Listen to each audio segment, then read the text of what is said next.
பிள்ளாய், நீ ஞானத்திற்கு செவிசாய்த்து மெய்யறிவில் உன் மனதினை செலுத்தி என் மொழிகளை ஏற்று என் கட்டளைகளை சிந்தனையில் இருத்திக்கொள். நீ உணர்வுக்காக வேண்டுதல் செய்து மெய்யறிவுக்காக உறக்க மன்றாடு.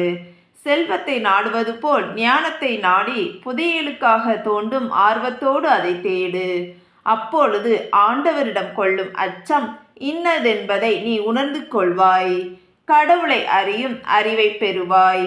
ஏனெனில் ஞானத்தை அளிப்பவர் ஆண்டவரே, அறிவிற்கும் விவேகத்திற்கும் ஊற்றானவர் அவரே.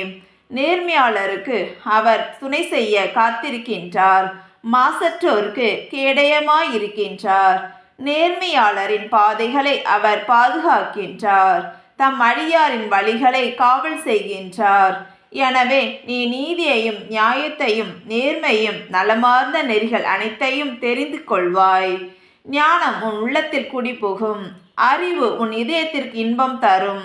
அப்பொழுது நுண்ணறிவு உனக்கு காவலாயிருக்கும், மெய்யறிவு உன்னை காத்து கொள்ளும்.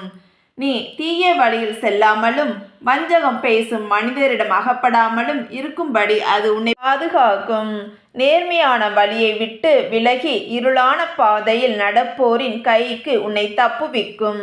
அவர்கள் தீமை செய்து கழிக்கின்றவர்கள், அவர்களுடைய வழிகள் கோணலானவை, அவர்களுடைய பாதைகள் நேர்மையற்றவை. ஞானம் உன்னை கற்பு நெறி தவறிடமிருந்து தேனொழுக பேசும் விலை மகளிடமிருந்து விலகியிருக்க செய்யும்.